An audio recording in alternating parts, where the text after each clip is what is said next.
본문 말씀은 어떻게 해야 우리의 믿음이 업그레이드 될 수 있는지를 잘 보여주고 있는 내용입니다. 마가 선지자가 마가복음을 기록한 시기는 주후 67년에서 70년경입니다. 성경학자들에 의하면 이 마가복음은 로마인으로서 예수님을 믿게 된 기독교인들을 대상으로 쓴 복음서입니다. 마가 선지자가 이 복음서를 기록할 당시 특별히 수도 로마에서 예수님을 믿고 있던 기독교인들에게는 거의 모든 기독교인들에게 마음에 큰 상처가 있었을 것으로 추정됩니다. 그것은 마가복음이 기록되기 약 3 내지 6년 전인 주후 64년 여름에 일어난 수도 로마의 대화재 사건과 무관하지 않습니다.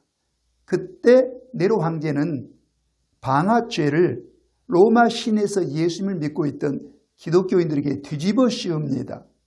연구가들에 의하면 이때 처형당한 그리스도인의 숫자가 약 200명에서 300명에 이른다고 합니다. 그때 희생을 당한 그리스도인들은 크게 3가지 방식으로 처형당했습니다. 어떤 분들은 십자가에 처형당하기도 하고 또 어떤 분들은 야수의 모피를 뒤집어 쓴 채 들깨떼에 물려 죽기도 하고 또 어떤 분들은 땅에 박힌 말뚝에 묶여서 산채로 화형을 당했습니다. 그런 끔찍한 일을 겪었던 로마교의 그리스도인들과 유족들은 과연 어떤 반응을 보였을까요? 저는 그들이 예수님과 하나님에게 이런 질문을 던지지 않았을까 추정해 봅니다.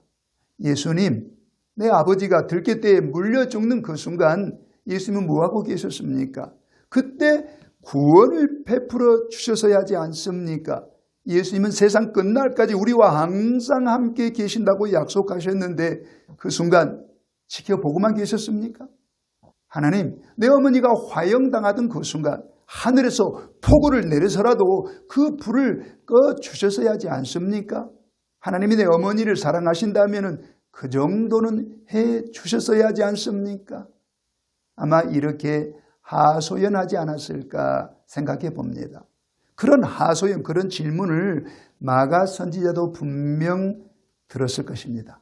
그리고 그는 성령의 감동을 받고 본문 말씀을 통해서 우리 모든 그리스도인들에게 우리의 믿음이 업그레이드 되어야 한다고 도전하고 있습니다.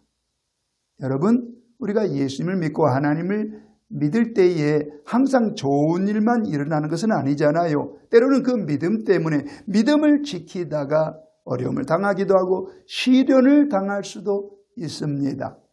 이때 우리는 로마 교회 성도들처럼 유족들처럼 그와 같은 질문을 예수님과 하나님에게 던질 수 있습니다만은 그러나 사실 중요한 것은 저와 여러분 우리의 믿음이 업그레이드 되는 것이 중요합니다.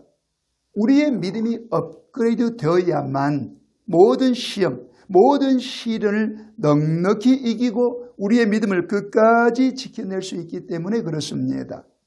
그렇다면 여러분 어떻게 해야 우리의 믿음이 업그레이드 될 수 있을까요? 먼저 성령을 체험해야 합니다. 어느 겨울날 제가 교회 인근에 나가서 전도할 때 일입니다.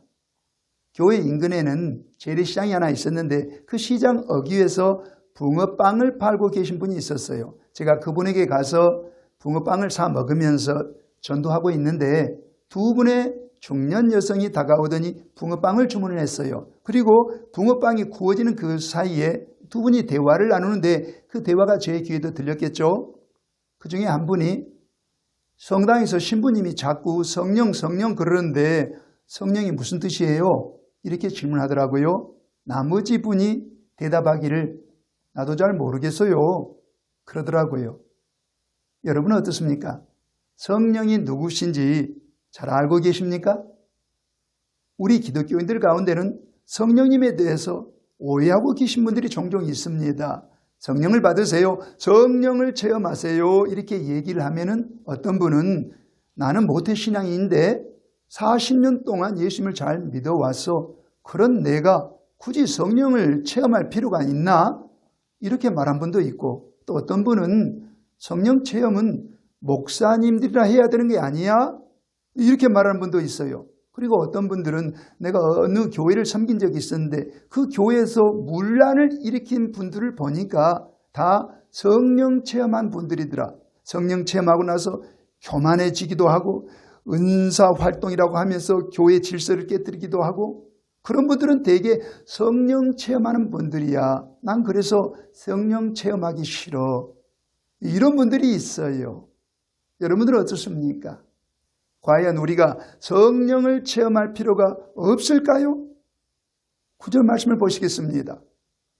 그때 예수께서 갈릴리 나사렛으로부터 와서 요단강에서 요한에게 세례를 받으시고 예수님께서 갈릴리 나사렛에 살고 계실 때 세례 요한에 대한 소문을 듣게 됩니다.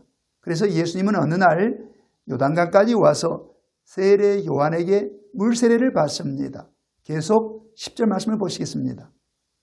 곧 물에서 올라오실새 하늘이 갈라짐과 성령이 비둘기같이 자기에게 내려오심을 보시더니 예수님이 세례 요한에게 물세례 받으실 때 잠시 물속에 잠기셨습니다. 그리고 물 밖으로 쑥 빠져나오실 때 예수님의 눈에 하늘이 두 쪽으로 쫙 갈라지더니 성령이 비둘기처럼 예수님의 머리 위에 임하는 것을 목격했습니다. 이것이 무슨 의미입니까? 예수님이 성령을 체험하신 것입니다. 이 일 후에 예수님의 삶은 완전히 바뀌게 됩니다. 성령 체험하기 이전과 성령 체험한 이후의 삶이 완전히 달라지게 됩니다. 예수님은 그 후 하나님 나라를 위해서 대역사를 이룩하셨습니다. 베드로 사도도 그랬습니다. 그가 성령을 체험하기 전에는 예수님을 3차례나 부인까지 했었습니다.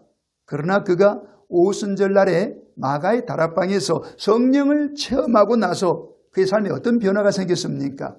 그가 밖에 나가서 성령의 능력으로 설교했을 때 단 하루 만에 3,000명에 이르는 사람들이 자기를 회개하고 예수 믿겠다고 하지 않았습니까? 제 말에 대해서 어떤 분들은 예수님이나 베드로는 나 같은 평신도가 아니잖아요. 나 같은 평신도까지 굳이 성령을 체험해야 합니까? 이렇게 말하는 분이 있을 수 있는데 과연 그럴까요? 바울 사도를 보십시오. 바울 사도가 로마 감옥에 갇힌 상태에서 에베소 교회 성도들에게 보낸 편지가 에베소서입니다. 그 당시 에베소 교회 교인들 가운데는 예수님을 믿고도 거짓말을 입에 달고 살던 분들도 있었고 또 어떤 분들은 툭하면 성질을 내는 분들도 있었고 어떤 분들은 술을 끊지 못하고 방탕한 삶을 살고 계신 분들이 있었습니다. 이 소문이 로마 감옥에 수감된 바울 사도의 귀에까지 들렸습니다. 그때 바울 사도가 볼 때 에베소 교회 성도들은 믿음이 업그레이드 될 필요가 있었어요. 그래서 그가 내린 처방이 곧 에베소서 5장 18절입니다. 술 취하지 말라. 이는 방탕한 것이니 오직 성령으로 충만함을 받으라. 오직 성령으로 충만함을 받으라. 이 말이 무슨 뜻입니까? 성령을 체험하라는 거예요. 일반 성도들, 평신도들도 성령을 체험하라는 것입니다. 성령을 체험하면 그 사람의 믿음이 업그레이드 되기 때문입니다. 성령을 체험한 순간 그렇게 입에 거짓말을 달고 살던 분도 입에서 거짓말이 딱 끊어지고 그 입에서 하나님의 말씀이 줄줄줄 흘러나오게 됩니다. 성령을 체험하게 되면 그토록 툭하면 성질을 부리던 사람도 순한 양처럼 온유하게 변화가 됩니다. 성령을 체험한 그 순간 술 고래로 살던 그리스도인이 술 냄새조차도 맡기가 싫어지게 됩니다. 믿음이 업그레이드 되기 때문이에요. 성령을 체험해야만 우리는 믿음이 업그레이드 됩니다. 그렇다면 어떻게 해야 우리가 성령을 체험할 수 있을까요? 9절 말씀을 다시 한번 보시겠습니다. 그때 예수께서 갈릴리 나사렛으로부터 와서 요단강에서 요한에게 세례를 받으시고 예수님이 성령을 체험하기 직전에 이처럼 요단강에서 물세례 받으셨습니다. 세례가 무엇입니까? 세례는 모든 사람들 앞에서 자기 죄를 용서받은 것을 드러내는 거룩한 예식이죠. 이 물세례 받기 직전에 이 사람은 뭘 해야 됩니까? 자기 죄를 회개해야만 합니다. 예수님은 죄가 없기 때문에 회개할 필요가 없지만은 우리 사람들은 지은 죄가 많기 때문에 먼저 진심으로 회개하고 나서야 물세례 받을 수 있잖아요. 바로 이처럼 우리에게 남은 죄, 우리가 여전히 짓고 있는 죄가 있다면 이 죄를 하나님 앞에서 진심으로 회개하고 죄에서 돌이켜야 성령을 체험할 수 있습니다. 한편 예수님이 누구에게 물세례 받으셨습니까? 세례 요한에게 물세례 받으셨죠. 세례 요한은 성령이 충만한 목회자였습니다. 성령이 충만한 목회자를 통해서 성령이 임하신 것입니다. 그렇기 때문에 여러분도 모든 죄를 회개하고 성령을 달라고 기도하시거나 성령이 충만한 목회자에게 안수 기도를 받아 성령을 꼭 체험하시기 바랍니다. 이처럼 우리의 믿음이 업그레이드 되기 위해서 먼저 우리에게는 성령 체험이 필요합니다. 그리고 두 번째로 우리는 이제부터 하나님을 기쁘시게 하는 삶을 살겠다고 결단해야 합니다. 예수님이 성령 체험하신 것은 사실 예수님께서 하늘 아버지를 기쁘시게 하는 삶을 살았기 때문입니다. 11절 말씀을 보시겠습니다. 하늘로부터 소리가 나기를 너는 내 사랑하는 아들이라 내가 너를 기뻐하노라 하시니라. 예수님이 요단강에서 성령을 체험한 직후에 하늘로부터 음성이 들려옵니다. 어떤 음성입니까? 너는 내 사랑하는 아들이라, 이것입니다. 이것을 좀 더 구어체적으로 표현하면 아들 사랑해일 것입니다. 이 음성을 듣는 그 순간 예수님의 마음은 어땠을까요? 그저 무덤덤했을까요? 나는 아니라고 생각합니다. 이 음성을 듣는 순간 하늘 아버지의 사랑이 예수님의 온 영혼을 사로잡았을 것이라 생각합니다. 하나님의 사랑이 절절히 느껴졌을 게 분명합니다. 생각해 보십시오. 만일 여러분이 어느 날 기도하는데 하늘로부터 음성이 들려오기를 아들 사랑한다, 딸아 사랑해, 이 음성이 들려온다면 여러분 어떻게 되겠습니까? 어떤 반응을 보이겠습니까? 그 사랑이, 하나님의 사랑이 절절히 느껴지지 않겠습니까? 크게 감격하게 될 것입니다. 그런데 여러분, 하늘 아버지께서 왜 그 아들이신 예수님에게 아들 사랑해, 너는 내 사랑하는 아들이라 이 음성을 들려주셨을까요? 그것은 바로 예수님이 하늘 아버지를 기쁘시게 하는 삶을 살았기 때문입니다. 이것을 잘 보여주는 구절이 11절 뒷부분입니다. 내가 너를 기뻐하노라, 바로 이것입니다. 우리 한글 성경은 내가 너를 기뻐하노라 이 표현에서 기뻐한다는 이 동사가 마치 현재형 동사처럼 사용됐습니다. 하지만 헬라어 원어 성경에 의하면 이 단어가 유도케사입니다. 유도케사. 이것은 기뻐하노라가 아니고 기뻐했노라는 뜻입니다. 그래서 예수님은 요단강에 오시기 전에, 세례받으러 오시기 전에 과거에 늘 하늘 아버지를 기쁘시게 하는 삶을 살고 계셨던 거예요. 이것을 하늘에서 하나님이 지켜보셨던 거예요. 그래서 너무 기뻐하신 가운데 내가 너를 사랑하노라, 이 음성을 들려주셨고 성령 세례를 주셨던 거예요. 만일 예수님이 과거에 하늘 아버지를 기쁘시게 하는 삶을 살지 않았더라면 하나님이 어떻게 이런 음성을 들려주셨겠고 어떻게 그런 이에게 성령을 부어주셨겠습니까? 예수님이 평소에 하늘 아버지를 기쁘시게 하기를 힘썼기 때문에 이렇게 성령을 부어주셨던 것입니다. 2022년도에 제 어머니가 소천하셨습니다. 어머니는 2남 2년을 낳으셨는데 그중에 장남인 저를 특별히 사랑해 주셨어요. 저는 지금도 나를 향한 어머니의 사랑이 절절히 느껴지고 기억됩니다. 그런데 왜 어머니가 나를 사랑하셨을까? 돌이켜 생각해 보니 내가 어머니를 기쁘시게 해드리기를 힘썼기 때문인 것 같아요. 저는 학창시절에 열심히 공부를 했습니다. 어머니가 공부해라 성화하신 적이 없어요. 제가 알아서 공부를 했습니다. 어머니가 저를 기뻐하시지 않았을까요? 또 우리 가정이 너무 가난해서 어머니가 매일 시장에 가서 물건을 파면서 장사하셔야만 했습니다. 그런데 저는 어머니가 장사를 끝내고 집에 들어오시면 몹시 피곤하실 터이니 어머니가 오시기 전에 내가 먼저 집안 청소를 해야지 이렇게 생각하고 방과 마루를 비질도 하고 걸레질도 하고 마당에 쓰레기도 청소를 하고 이렇게 어머니를 맞이하곤 했어요. 그래서 피곤한 몸으로 집에 돌아오셨을 때 어머니가 어떠셨을까요? 저를 보고 기뻐하지 않았을까요? 그리고 또 어머니가 심부름을 시킬 때면 저는 단 한 번도 못해요. 나 공부하느라 바빠요. 이렇게 거절한 적이 없어요. 늘 순종을 했어요. 어머니가 기뻐하실 만하죠. 그리고 어머니가 일하시다가 몸이 뻐근하셔서 아들 와서 나 안마 좀 해줘 그러면은 공부하다가도 저는 가서 어머니의 이게 온 몸을 안마를 해드렸습니다. 내가 이렇게 어머니를 기쁘시게 해드렸기 때문에 어머니가 나를 그토록 사랑하신 것이 아닌가 생각해 봅니다. 그런데 만일 제가 학생인데 공부도 안 하고 늘 놀기만 하고 어머니가 심부름을 시키는데 불순종하고 어머니가 안마 좀 해주렴 하는데 나 공부하느라 힘들어요. 바빠요.